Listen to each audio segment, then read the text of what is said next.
everybody, I hope you're having a good day. I'm going to be doing something just slightly different here. I'm wetting down the paper, but you may notice this paper is a little bigger. This is 12 by 18 Canson XL.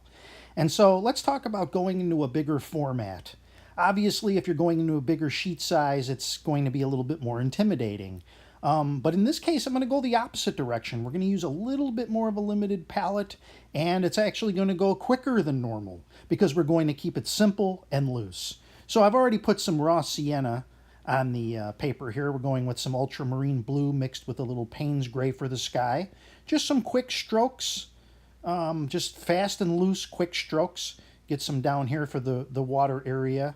We're only going to use ultramarine blue, raw sienna, alizarin crimson, light red, and Payne's gray. So basically those 5 colors. So we've got our sky and water in place. We're just going to do a simple mountain scene. Here's some alizarin crimson mixed with some Payne's gray just to create some cloud pattern. This will dry back quite a bit. I'm doing it very lightly for the sky. You can increase the intensity if you like, but I want more focus on the middle ground in this particular piece. Just going to do a simple mountain range, sort of an icy waters type scene here. Quick strokes with the same colors just to get some of those same colors into the water area. May not really matter in the end. Just dabbing a few things where paint's kind of flowing downward a little bit. But the object here is don't be intimidated with the larger paper. You're going to be putting on more paint and covering more area, obviously. But I think you have the freedom of a larger sheet to move your brush around. Now what I'm going to do here is this is going to be a background range of mountains. This isn't going to be the main source here. I'm just sort of laying in. This is going to fade to the background to make it look as though there's some distant mountains far back. And after a quick dry, I added that out so you don't have to listen to the hairdryer. This is going to be the foreground mountain area. We're going to use a little ultramarine and some light red, probably a little bit of Payne's gray here. And these are going to be our more foreground mountains. So these are going to be a little darker. You can see now how it sends those other mountains toward the back. A little bit more light red, some alizarin. Just want a bolder set of mountains here. You could do these any color you want, really. If you want them greenish mountains or whatever, this is just my choice. You could do however you want to do it. So we're laying in sort of a purpley color here. More toward the red side.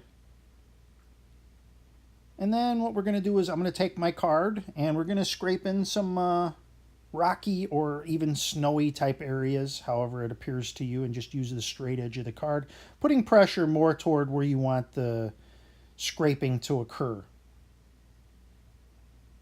So the paint's nice and heavy here, so when you scrape it off with the card, it's just going to bring it straight down. And don't be afraid if you make too many scrapes here, or you don't like how it looks. You just come back in with your brush, add a little darker of the color we just did, a little more ultramarine blue on here, and we'll sort of dab in where the shadow colors will be and just kind of round out where our peaks are. So this is a darker purple here, a little more, again, ultramarine. You can see our sky is dried pretty sufficiently now, and we have our distant mountains. So our foreground or middle ground mountains really stand out here nicely.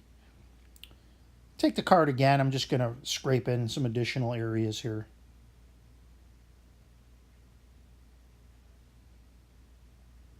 And again, just second dabbing here of the peak areas. And now what I'm going to do is I'm just taking the same colors on the brush and I'm just quick stroking in, just some quick passes, quick strokes with the brush to leave some areas of the water, and almost looks shadowy, yet it's icy since it's a cooler sort of a color. I'm taking the wet brush here and I'm just sort of cleaning up toward the bottom. just to kind of create a misty, almost water line here where the mountain meets sort of the water here. Just to create like a separation.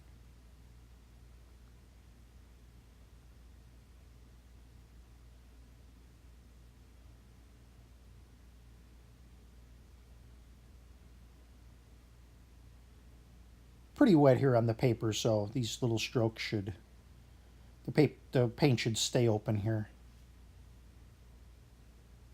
Again, a little more of the same colors on the brush that we were just using. And just again, some quick strokes, light, little darker because it's more close to the viewer. And this is going to dry back and be more like just, again, icy waters again. Just to create some contrast between that and sort of the area above it. Some counter change, as they call it.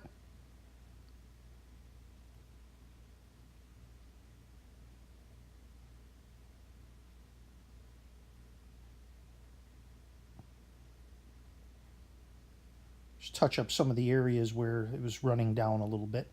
If you do this flat, you won't encounter that problem. If I was to do it flat, I would need an overhead camera of some kind, and it's easier this way. I like the flow of the water, though. It's one of the more interesting aspects of watercolor.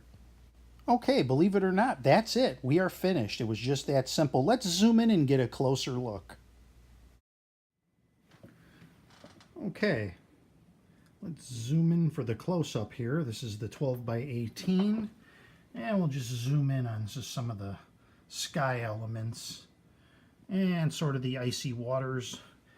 And I'll put a mount on. The thing about this mount is this is the closest I have to this size,